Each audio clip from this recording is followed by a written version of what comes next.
Hello बच्चों, let's read the following question. If a satellite going around the earth suddenly loses height, will there be a change in the time period of the satellite? Question में बोला है कि अर्थ के around एक satellite मान लो revolve कर रहा है एंड वो सडनली क्या कर देता है, अपनी जो हाइट है उसको लूज कर देता है, मतलब उसकी जो हाइट है वो कम हो जाती है. Will there be a change in the time period of the satellite? क्या उसकी वजह से सैटेलाइट का टाइम पीरियड चेंज होगा? तो पहले हम बात करेंगे इस क्वेश्चन में यूज की कॉन्सेप्ट की कि इस क्वेश्चन में क्या की कॉन्सेप्ट यूज हो रहा है. तो इस क्वेश्चन में सिंपली हमें वेलोसिटी का फॉर्मूला पता होना चाहिए. जो ऑर्बिटल वेलोसिटी होगा, ऑर्बिटल वेलोसिटी होगा वो किसके इक्वल होगा? सरकमफ्रेंस ऑफ सर्कल और we can say circumference of orbit. अब जब सैटेलाइट जो है वो रिवॉल्व कर रहा है तो वो सर्कुलर ऑर्बिट में रिवॉल्व करेगा, तो उसका जो सरकमफ्रेंस होगा, circumference of orbit by time period divide by क्या होगा? Time period. दैट मीन्स अगर हमें टाइम पीरियड निकालना है तो सिंपली हम क्या करेंगे, सरकमफ्रेंस ऑफ ऑर्बिट को ऑर्बिटल वेलोसिटी से डिवाइड कर देंगे. अब मान लो ऑर्बिटल वेलोसिटी को हम vo से डिनोट कर रहे हैं, टाइम पीरियड को कैपिटल T से डिनोट कर रहे हैं, तो सरकमफ्रेंस ऑर्बिट का क्या होगा? 2 पाई r के इक्वल होगा. तो r क्या है? r here represent radius of orbit. r क्या रिप्रेजेंट करता है? रेडियस ऑफ ऑर्बिट को रिप्रेजेंट करता है. अब फिगर में जो सेंटर पे हमने कंसीडर किया है, ये हमने अर्थ कंसीडर किया है, दिस हियर इज अर्थ, और इसके अराउंड एक सर्कुलर ऑर्बिट में सैटेलाइट जो है वो मूव कर रहा है.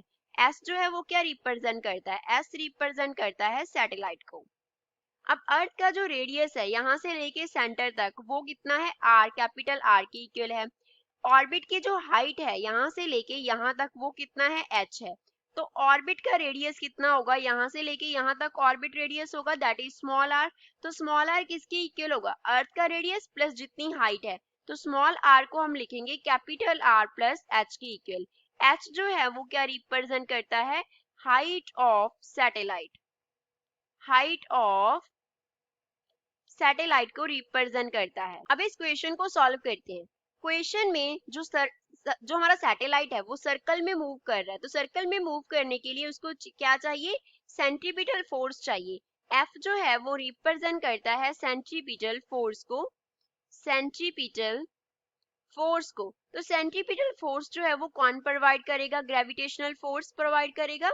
Gravitational force will provide the centripetal force. तो सेंट्रीपिटल फोर्स का फॉर्मूला होता है mv² upon r is equals to, यहाँ पे ऑर्बिटल स्पीड है तो v नॉट लिख लेंगे, gravitational force gmm upon capital upon r का स्क्वायर. यहाँ पे जो r है वो तो हमने देखा कि रेडियस ऑफ ऑर्बिट है. v नॉट क्या था हमारे पास? ऑर्बिटल स्पीड था. स्मॉल m जो है वो रिप्रेजेंट करता है मास ऑफ सैटेलाइट को. Small m here is mass of satellite. Capital M जो है वो रिप्रेजेंट करता है मास ऑफ अर्थ को. Mass of earth. Capital G क्या है? ये रिप्रेजेंट करता है ग्रेविटेशनल कांस्टेंट को. ग्रेविटेशनल कांस्टेंट को. तो यहाँ से हम क्या निकाल सकते हैं? ऑर्बिटल स्पीड का वैल्यू निकाल सकते हैं. तो ऑर्बिटल स्पीड हमारे पास क्या आएगा? स्मॉल m तो बहुत दोनों साइड क्या हो जाएगा? कैंसिल हो जाएगा. r के स्क्वायर से कैंसिल हो जाएगा. तो लेफ्ट हैंड साइड पे क्या रह गया? v not square. Right hand side पे क्या आ गया? gm upon r.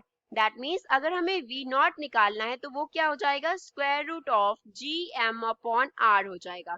अब क्या निकालेंगे? Time period. Time period t के लिए फॉर्मूला क्या बन जाएगा? हमने वेलोसिटी को लिखा था सरकमफ्रेंस अपॉन टाइम पीरियड, तो टाइम पीरियड क्या बन जाएगा? Circumference upon velocity. तो यहाँ पे वेलोसिटी का वैल्यू सब्स्टिट्यूट कर देंगे. 2 pi r as it is आ गया. ये क्या हो गया? Divide by gm upon r. तो इसको हम फर्दर क्या लिख सकते हैं? That t is equals to 2 pi into r into क्या हो जाएगा? स्क्वायर रूट ऑफ r ऊपर चला गया, अपॉन क्या आ गया? gm का स्क्वायर रूट आ गया. अब यहाँ पे r का पावर कितना है? 1 है, तो इसको हम लिखेंगे 2 पाई इंटू r का पावर यहाँ पे 1 है, साथ में 1/2. स्क्वायर रूट क्या होता है? 1/2 होता है. डिवाइड बाय क्या आ गया? स्क्वायर रूट ऑफ gm आ गया. तो यहाँ से हम क्या लिख सकते हैं? That 2 pi as it is. r की पावर कितनी हो जाएगी? 1 में 1/2 ऐड हो जाएगा, तो r का पावर हो गया 3/2 अपॉन क्या हो गया? Square root of gm. तो यहाँ से फर्दर क्या लिख सकते हैं? 2 पाई इंटू r का क्यूब लेके उसकी पावर हम 1/2 लिख सकते हैं. 1/2 मीन स्क्वायर रूट. तो स्क्वायर रूट आ गया gm का। ऊपर क्या है, r की क्यूब का स्क्वायर रूट है, नीचे gm का स्क्वायर रूट है। तो यहाँ से हमारे पास t टाइम पीरियड का फॉर्मूला आ गया 2 pi into square root of r cube upon gm।